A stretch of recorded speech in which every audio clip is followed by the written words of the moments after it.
Donc on avait rapporté que le Hadmour de Rougine les a sauvés, Baruch Hashem, en faisant une sorte de Triyat Ametim, une sorte de résurrection des morts. D'accord? Et c'est là où c'est évident que Shaul Chaikin et Elkana Ludmir étaient très, mais très, très étonnés. Parce que de faire ressusciter un mort, c'est pas possible. Alors, lorsque ils ont vu que Oleg Petrovski, c'est dans l'histoire de la semaine dernière, était carrément revenu à la vie, ils se sont étonnés tous les deux, mais particulièrement le contremaître qui lui avait lui-même enterré Olag et qui maintenant il voit Olag devant lui, devant ses yeux, il se dit c'est pas possible, il y a quelque chose qui cloche.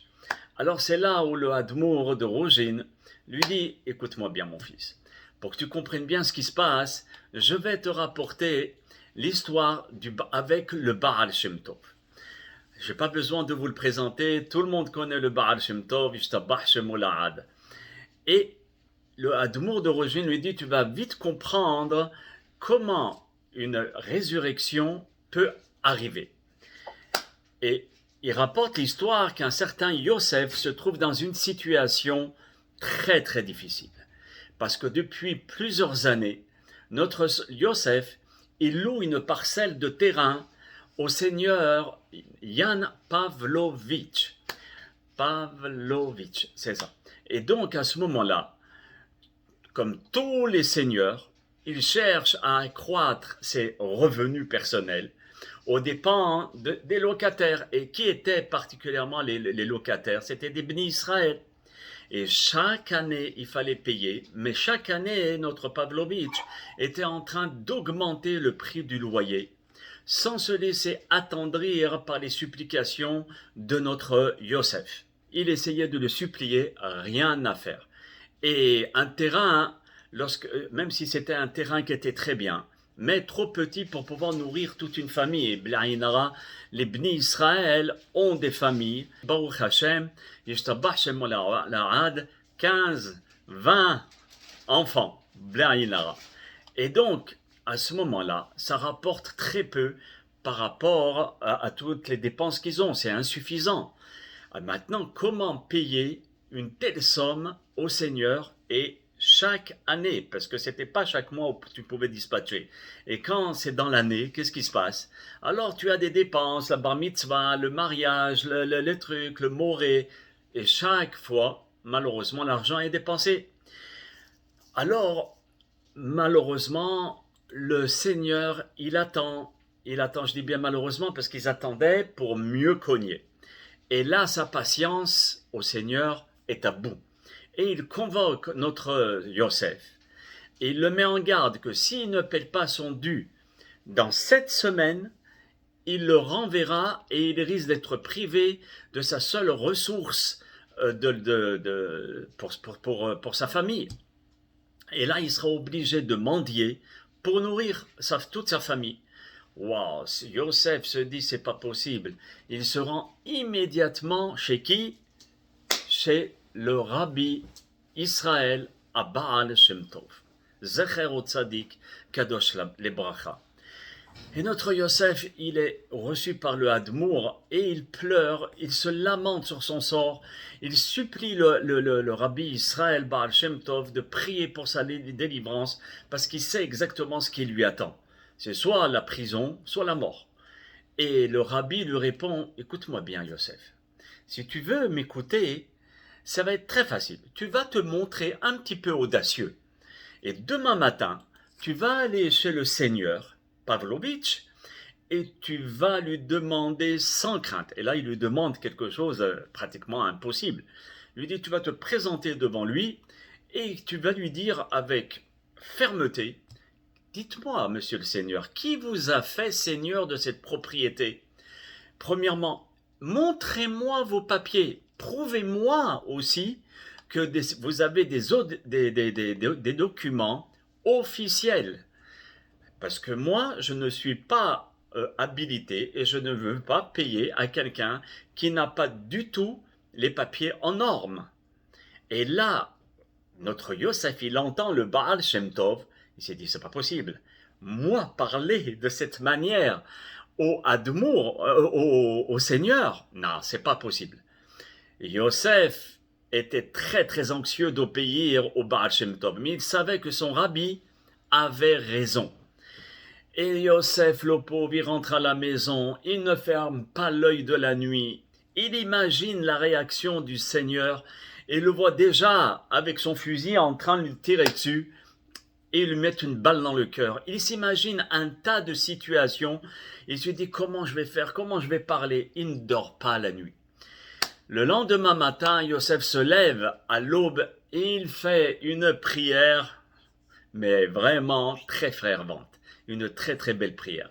Et il demande à Hachem, il dit, Kadosh Baruch Hu, regarde, j'ai la bracha du Rabbi, mais je te demande de me donner la force et le courage de suivre le conseil du Baal Shem Tov. Je t'en supplie, c'est très difficile.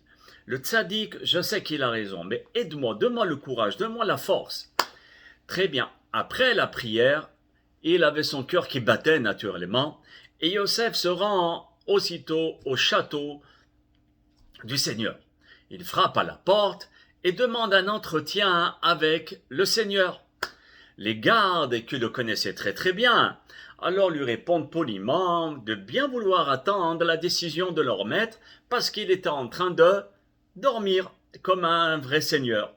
C'est ce que nous dit la Gemara. La Gemara nous dit, regarde comment les seigneurs dorment le matin, et nous, nos rois, ils se lèvent de très bonne heure et ils font la prière pour le roi des rois. Est-ce que c'est pas des vrais rois, nos rois? Voyez? Donc le comte Jan Pavlovitch, il est en train de dormir et il entend des coups frapper à la porte qui le dérangent. Il lui dit, mais qu'est-ce qui se passe? Pourquoi vous me réveillez comme ça?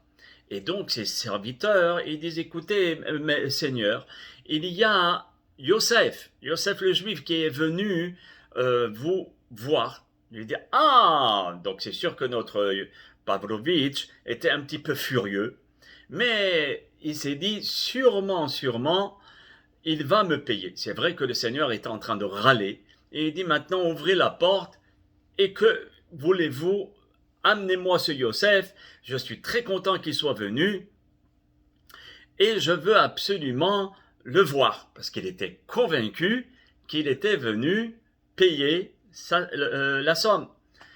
Alors, quand il voit Yosef, il dit, ah, Yosef, sois le bienvenu. Et il était allongé dans son lit, très bien, et il lui dit, naturellement, tu m'as apporté tout l'argent, n'est-ce pas? Et il le fait entrer, en étant sûr de ça.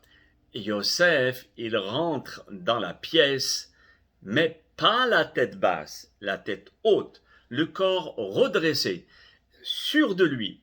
Et la crainte qu'il avait ressentie toute la nuit, mes chers amis, eh ben, il l'a laissé à la maison et il met à la place une confiance et une tranquillité et une sérénité incroyable.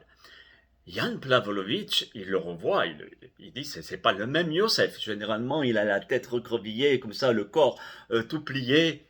Alors, le Jan Pavlovitch, il rugit, puis il demande, dis-moi, tu m'as apporté l'argent? Et Yosef, il répond calmement. Il lui dit, mon cher Seigneur, je n'ai pas apporté l'argent. Non. Alors là, c'est sûr que le Seigneur, il est en train de hurler. Et il lui dit, vraiment, tu mérites la mort. Non seulement tu viens de me déranger, tu me réveilles et tu m'annonces une nouvelle pareille. Et là, le Seigneur, il se penche et il saisit son fusil qui était sous son coussin. Et il commence à viser sur notre Yosef Hatzadik, notre Yosef. Mais notre Yosef s'est déjà imaginé la scène plus de 1000 fois pendant la nuit. Et il a été plus rapide que le Seigneur. Et là, il frappe le bras du Seigneur, du comte, et il lui donne un coup et il fait voler carrément le fusil par la fenêtre. Oh, le Seigneur, il est carrément estomaqué. Il lui dit, quoi?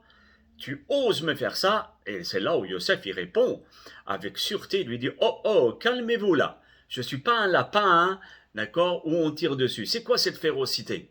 Pour qui vous vous prenez? Alors là, le Seigneur, il dit, mais à moi, tu me parles de cette manière? Mais oui, mais vous me tirez dessus comme un renard, comme un animal, et puis vous voulez me tuer.